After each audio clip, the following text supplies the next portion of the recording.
भारत माता की, भारत माता की, भारत माता की।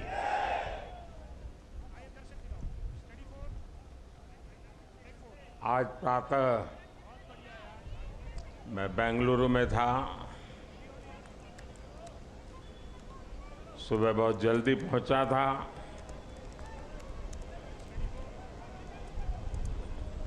और तय किया था कि भारत में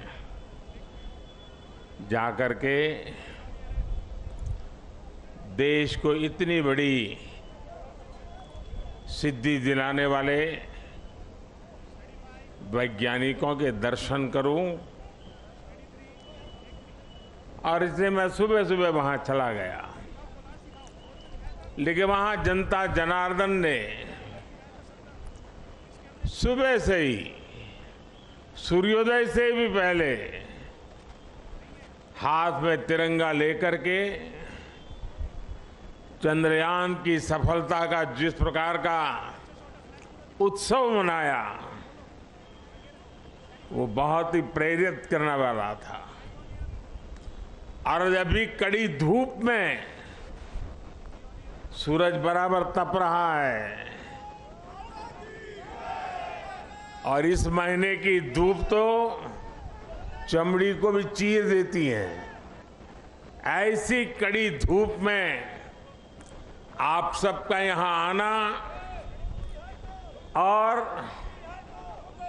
चंद्रयान की सफलता को सेलिब्रेट करना और मुझे भी इस सेलिब्रेशन में हिस्सेदार बनने का सौभाग्य मिले, ये भी मेरा सौभाग्य है। और मैं इसके लिए आप सबका अभिनंदन करता हूं। आज जब मैं इसरो पर सुबह पहुंचा था तो चंद्रयान द्वारा जो तस्वीरें ली गई थी,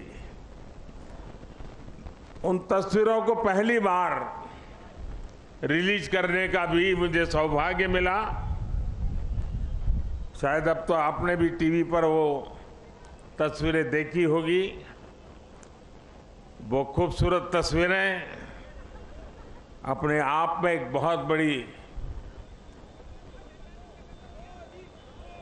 वैज्ञानिक सफलता की एक जीती जागती तस्वीर हमारे सामने प्रस्तुत हुई।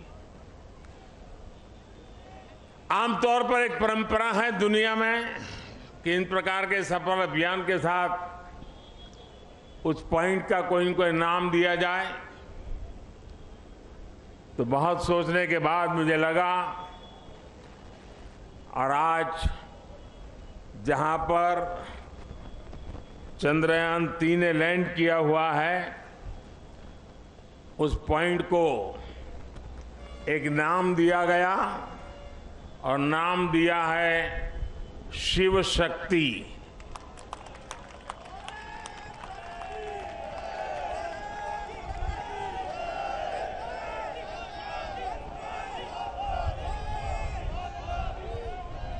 और जब शिव की बात होती है तो शुभम होता है, और शक्ति की बात होती है तो मेरे देश की नारी शक्ति की बात होती है।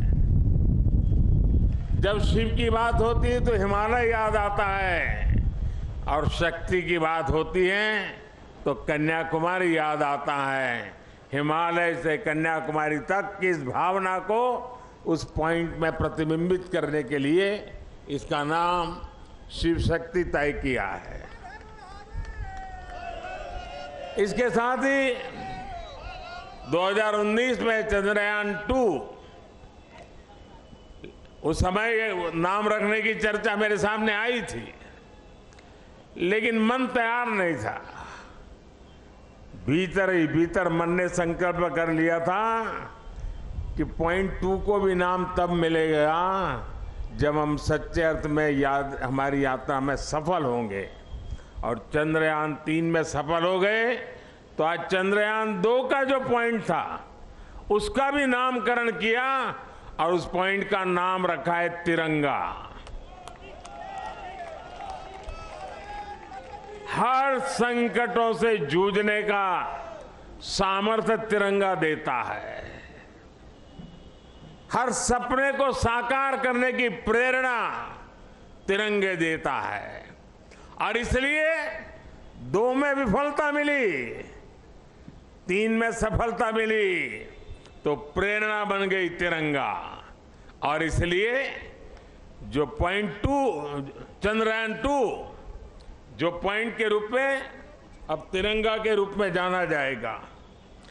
और भी एक महत्वपूर्ण बात आज सुबह मैंने कही है, 23 अगस्त भारत की वैज्ञानिक विकास यात्रा में एक मील का पत्थर है। और इसलिए हर वर्ष भारत 23 अगस्त को नेशनल स्पेस डे के रूप में मनाएगा। साथियों, मैं पिछले दिनों ब्रिक्स समिट के लिए साउथ अफ्रीका में था। इस बार साउथ अफ्रीका के ब्रिक्स समिट के साथ साथ पूरे अफ्रीका को भी वहां निमंत्रित किया गया था। और ब्रिक्स समिट में मैंने देखा, शायद ही दुनिया का कोई व्यक्ति हो जिसने चंद्रयान की बात न की हो, बधाई न दी हो। और जो बधाइयां मुझे वहां मिली है, वो आते ही मैंने सब वैज्ञानिकों के सामने उनको सुपुर्द कर दी है। और आप सबको भी सुपुर्द कर रहा हूं कि पूरे विश्व ने बधाइयां भेजी है। साथियों, हर कोई ये जानने का प्रयास करता था चंद्रयान की यात्रा के संबंध में, ये कालजयी उपलब्धि के संबंध में, और नया भारत, नए सपने, नए संकल्प और नई सिद्धि एक के बाद एक दुनिया के अंदर एक नया प्रभाव अपना भारत के तिरंगे का सामर्थ्य अपने सफलताओं के आधार पर, अचीवमेंट्स के आधार पर आज दुनिया अनुभव भी कर रही है, स्वीकार भी कर रही है और सम्मान भी दे रही है। साथियों, ब्रिक्स समिट के बाद मेरा ग्रीस जाना हुआ। 40 साल बीत गए, भारत के किसी प्रधानमंत्री ने ग्रीस की यात्रा नहीं की थी। मेरा सौभाग्य है कि बहुत सारे काम जो छूट जाते हैं मुझे ही करने होते हैं।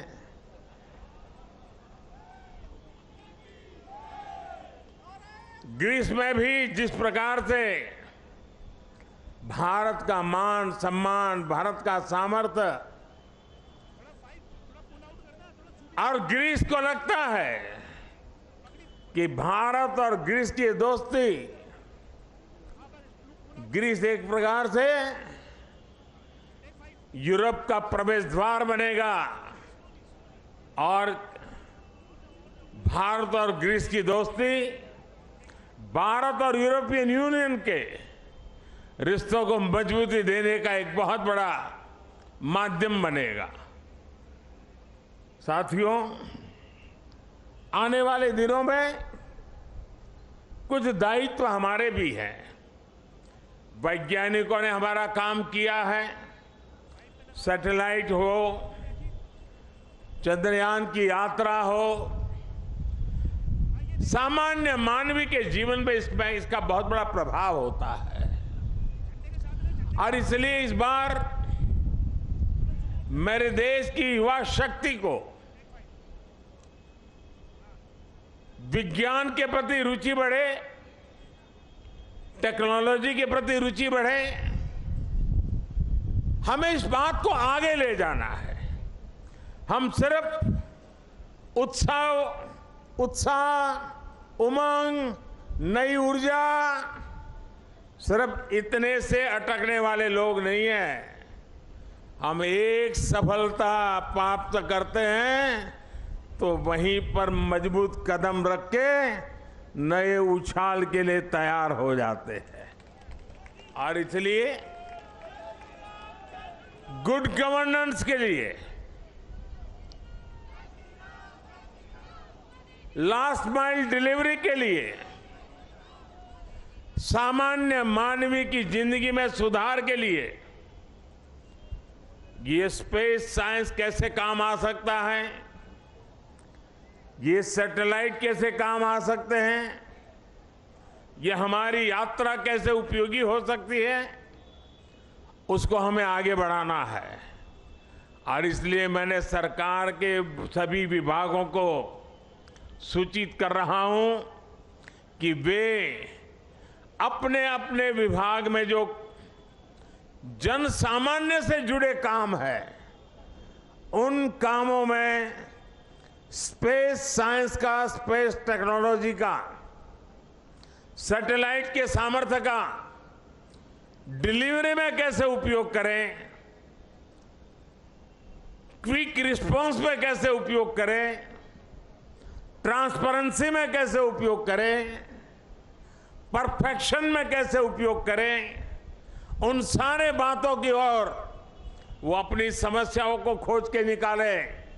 और मैं देश के नौजवानों को आने वाले दिनों में हैकेथॉन ऑर्गेनाइज करना चाहता हूं। पिछले दिनों कई हैकेथॉन में देश के लाखों विद्यार्थी 30-30, 40-40 घंटे नॉन स्टॉप काम करके बढ़िया बढ़िया आइडिया दिए हैं और उसमें से एक वातावरण पैदा हुआ है।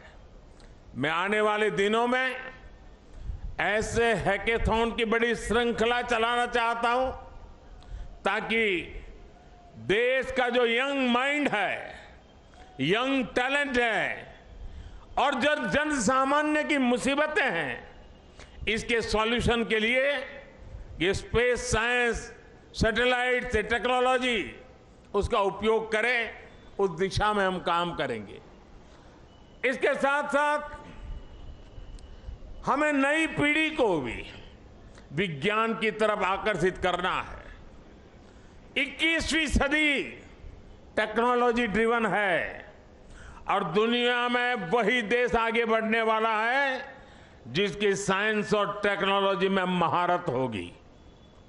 और इसलिए समय की मांग है कि 2047 में हमारे देश को विकसित भारत बनाने के सपने को पार करने के लिए हमें साइंस और टेक्नोलॉजी की राह पर और अधिक मजबूती से आगे बढ़ना है।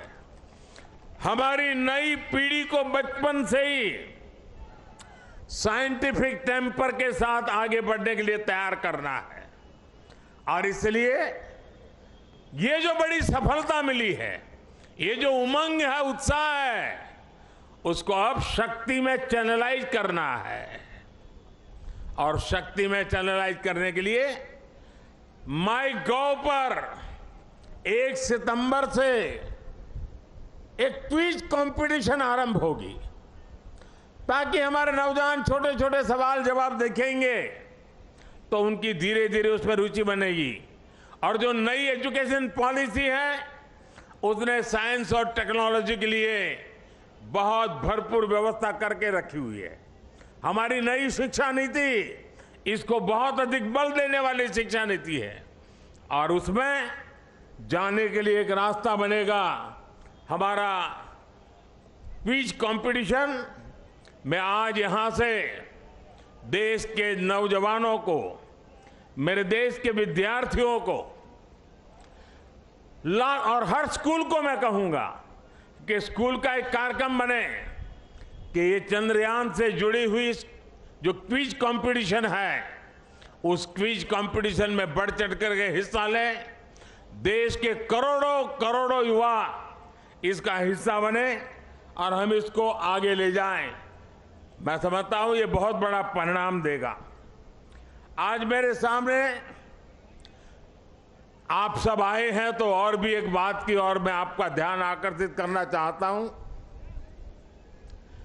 विश्व की भारत के प्रति एक बहुत जिज्ञासा बढ़ी है,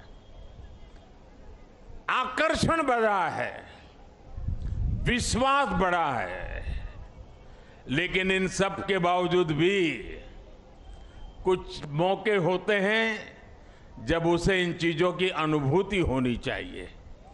हम सब के सामने तत्काल एक अवसर आने वाला है और खास करके दिल्ली वासियों के लिए अवसर आने वाला है, और वो है G20 समिट।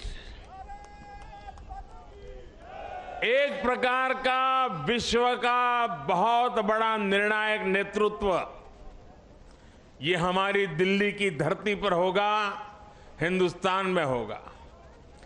पूरा भारत यजमान है, लेकिन मेहमान तो दिल्ली आने वाले हैं। G20 की मेजबानी पूरा देश मेजबान है, लेकिन ज्यादा से ज्यादा जिम्मेवारी मेरे दिल्ली के भाइयों बहनों की है, मेरे दिल्ली के नागरिकों की है। और इसलिए देश की साख पर रत्ती भर भी आंच न आए, ये हमारे दिल्ली को करके दिखाना है। देश की आन बान शान का झंडा ऊंचा करने का सौभाग्य मेरे दिल्ली के भाइयों बहनों के पास है। और इतनी बड़ी मात्रा में विश्व से मेहमान आते हैं तो असुविधा तो होती ही होती है। अपने घर में भी अगर 5-7 मेहमान आ जाए तो घर के लोग मुख्य सोफा पे नहीं बैठते, अगल वाली छोटी सी चेयर पर बैठ जाते हैं, क्योंकि मेहमान को जगह देते हैं। हमारे यहां भी अतिथि देवो भव के हमारे संस्कार है। हमारी तरफ से जितना ज्यादा मान सम्मान स्वागत हम दुनिया को देंगे, वो सम्मान अपना बढ़ाने वाले हैं, हमारा गौरव बढ़ाने वाले हैं, हमारी साख बढ़ाने वाले हैं। और इसलिए सितंबर में 5 तारीख से लेकर के 15 तारीख तक बहुत सारी गतिविधियां यहां रहेगी। मैं दिल्ली वासियों से आने वाले दिनों में जो असुविधा होने वाली है उसकी क्षमा यात्रा आज ही कर लेता हूं, और मैं उनसे आग्रह करता हूं, ये मेहमान हम सबके हैं। हमें थोड़ी तकलीफ होगी, थोड़ी असुविधा होगी, ट्रैफिक की सारी व्यवस्थाएं बदल जाएगी, बहुत जगह पे हमें जाने से रोका जाएगा, लेकिन कुछ चीजें आवश्यक होती है। और हम तो जानते हैं, परिवार में अगर शादी भी होती है ना, तो घर के हर लोग कहते हैं अगर नाखून काटते समय थोड़ा सा अगर खून निकल गया हो तो भी लोग, अरे भाई संभालो, घर में अवसर है, कुछ चोट नहीं लगनी चाहिए, कुछ बुरा नहीं होना चाहिए। तो ये अपना बड़ा अवसर है। एक परिवार के नाते ये सारे मेहमान हमारे हैं। हम सब के प्रयासों से ये हमारा G20 समिट शानदार हो, रंग बिरंगा हो, हमारा पूरा दिल्ली रंग राग से भरा हुआ हो। ये काम दिल्ली के मेरे नागरिक भाई बहन करके दिखाएंगे, ये मेरा पूरा विश्वास है। मेरे प्यारे भाइयों बहनों, मेरे परिवारजनों, कुछ ही दिन के बाद रक्षाबंधन का पर्व आ रहा है। बहन भाई को राखी बांधती है, और हम तो कहते आए हैं चांदा मामा, बचपन से ही पढ़ाया जाता है चांदा मामा। हमें बचपन से सिखाया जाता है धरती माँ। धरती माँ है, चांदा मामा है, मतलब कि हमारी धरती माँ चांदा मामा की बहन है। और इस राखी का त्योहार ये धरती माँ ये ल्यूनर को राखी के रूप में भेज करके चंदा मामा के साथ राखी का त्योहार मनाने जा रही है। और इसलिए हम भी ऐसा राखी का शानदार त्योहार मनाएं, ऐसा भाईचारा का, ऐसा बंधुत्व का, ऐसा प्यार का वातावरण बनाएं कि G20 समिट में भी चारों तरफ ये बंधुत्व, ये भाईचारा, ये प्यार, ये हमारी संस्कृति, हमारी परंपरा का दुनिया को परिचय कराएं। मुझे विश्वास है कि आने वाले त्योहार शानदार होंगे और सितंबर महीना हमारे लिए अनेक रूप से विश्व में फिर से एक बार, इस बार वैज्ञानिकों ने चंद्रयान की सफलता से जो झंडा गाड़ा है, हम दिल्ली वासी G20 की मेहमान नवाजी अद्भुत करके उस झंडे को नए ताकत दे देंगे, ऐसा मेरा पूरा विश्वास है। मेरी आप सबको इस इतनी धूप में यहां आकर के इस हमारे वैज्ञानिकों के महोत्सव को सामूहिक रूप से मनाने के लिए, तिरंगे को लहराने के लिए बहुत बहुत बधाई देता हूं, बहुत बहुत शुभकामनाएं देता हूं। मेरे साथ बोलिए भारत माता की, भारत माता की, भारत माता की। बहुत बहुत धन्यवाद।